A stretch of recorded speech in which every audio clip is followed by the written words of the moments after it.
Now this is an oversized knockoff of Legacy Tarn by Black Mamba called DJD, which is quite a fitting name for this guy, since he's the leader of the group.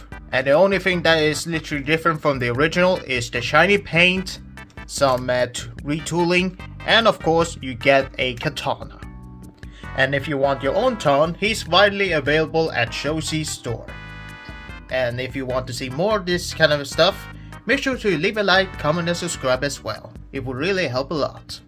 Now there's nothing more to say about this Tarn that I haven't already said in my original review.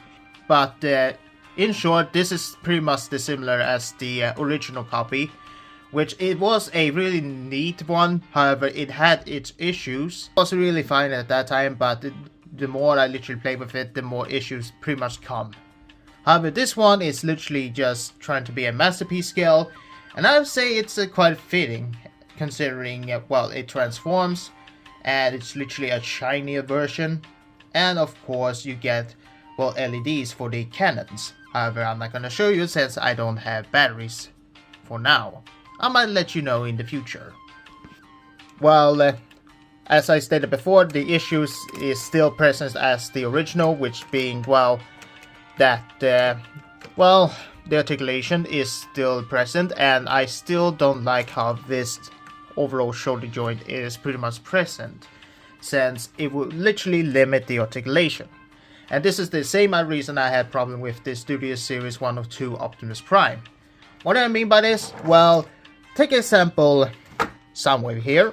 He also have this kind of outward movement that is literally shifted upward. However, it still looks natural, and the joint here is when you literally move outward is on that shoulder, not on that piece of that body. And of course, he still get more motion when you literally pose him. And of course, since you literally have motion on that shoulder, you can also go upward like so, which is pretty natural. I'm not saying that you should pretty much sacrifice this one. However, it would be also cool if they also had another joint inside here, which would be a possibility if they actually thought things out. I mean, you literally had Studio Series Bumblebee Optimus Prime, and that one looked pretty natural. So honestly, and of course there's also a mod that literally just separated just this tire and literally just did a mod that had that kind of shoulder joint on that arm, and it still worked fine. So in general, there's no excuse for Hasbro to literally left that out. And honestly, I'm kind of glad that they're literally going, well, losing money. Insert their Hasbro literally losing stock. But despite the problems, which he still has, and is still kind of a little bit skinny, but it looks alright, I'd say that the overall painting and sculpting on this one is a little bit better, and honestly a little bit more beautiful than the original, since you get that shiny chrome purple that just, I just love me some shiny paint. I'm a sucker for that, and considering this also has kind of die-cast metal, which does give him heft, but even if there's, well, fake weight, there's still quite nice quality plastic on this guy. Well, a little bit too tight on that spot. I'd recommend if you literally separate these pieces and kind of sand this kind of mushroom peg, because out of the box, this mushroom peg was too damn tight. So either lubricate it or literally sand it. You'll thank me later. But other than that, the articulation is pretty much the same as the original, so there's no literally going through there. I mean, you still get the open hand. And of course, as I stated before, you also have buttons that you literally activate for an LED, but I don't have it. And of course, you can still do the kind of the combination of these fusion cannons, which the connection is a bit tight, but once you get a hang of it, you can still use his big barrel cannon mode that he literally uses, so there's that. And of course, be careful when you literally separate these pieces, because when you try to separate it, this barrel also comes out of place. But it's also really nice to see the paint apps that literally is applied, and I do love me some gold, so it's pretty nice. And of course, you also get the faceplate, which is really nice, and of course you get the LED light up feature, which is pretty much there. I will literally show you right here, because yep, nice purple plastic. But it's still kind of pointless, given that you really need to have some light force enabled to literally have it light up. And when you don't have any light, his eyes kind of looks dead. I might paint it later. But what else is pretty, well, kind of funny is that you can literally remove it to get nothing.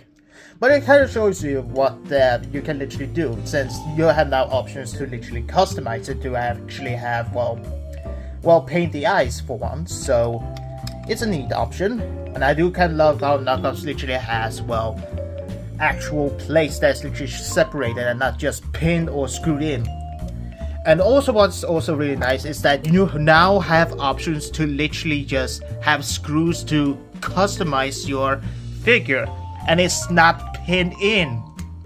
Thank you, Black Mamba. Holy, there's another reason why I really hate the original. They just pinned in. What happens if that figure literally need to be customized since it has loose joints? Well, you can't, because they literally pinned it in. It was the dumbest decision they ever made, and I'm so glad they actually went with screws with this one. Oh, it's so frustrating. But also, what is really nice is that you also getting an included white black sword or katana, which actually looks pretty impressive with the overall sculpting. However, I do wish there was a little bit more paint instead of just pure black, but it is pretty nice. And you can also use literally open the hands and just stuff it in, or literally grasp it, and now you literally have Tarn with the katana, and that is pretty nice. And of course, since this is literally a knockoff, the Decepticon insignia is not included. This was literally from one of those Show.Z.Store sticker sheets you literally can buy separately if you're literally buying an item, and I actually like that. Size comparison time, here we have it next to Masterpiece Soundwave, APC Toy Soundwave, Wasp Warrior, Bumblebee, and of course the Higher Toys Godzilla. And I really like the scale with the Soundwave here. It is a really nice scale. And of course I think that Bumblebee scales very well with Tarn there as well. Just wish he was a little bit more bulky.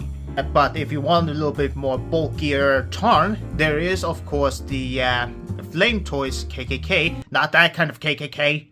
That actually is pretty impressive. But of course it's not transformable, so of course no collectors literally want to have that. However, it is very, well, kind of suitable for Tarn for not having transformation. Reason being is that he's very, well, how do you say it without sounding weird? Very addicted to pretty much transform front to back. So, and I mean constantly. So much that his T-cogs literally get burned out every time he literally transforms, and he really literally needs to replace them every time. And if you don't know what T-cog is, it's basically the biology of Transformers in general, where there's a mechanism inside of their body that literally helps them to literally transform into alt mode and robot mode in order to literally function. But if it literally, well, burns or literally get destroyed inside, they won't be, or being removed, they won't literally transform at all. It's kind of like a PC, except it's not literally combusting the flames to become a literal gaming oven and literally explodes in impact when you try to have high graphics on the goddamn PC gaming, like get Battlefield. Skip it up and down. But of course, here we have it in his tank mode, and you can see it's pretty much similar to the original. However, aside from the literal same functionality of the original, there is a little bit difference, which is pretty much, you know, the knee panels that you have in the robot mode. Well, due to it actually being, well, now being a separate piece, you can literally fold it in to get a little bit more compacted tank mode. And I really do like that. And of course the turret can rotate as usual, so there's that. And of course size comparison. Not much there. So overall, the Black Mamba DJD, aka the oversized knockoff Tarn, is a very nice figure, and of course a little bit better than the original, and I highly recommend it if you missed out on the original or just want a bigger Tarn that transforms and is actually shinier. But do keep in mind that this one still has the issues with the original, and that you don't get any retooling of the shoulder joint, so do keep in mind that.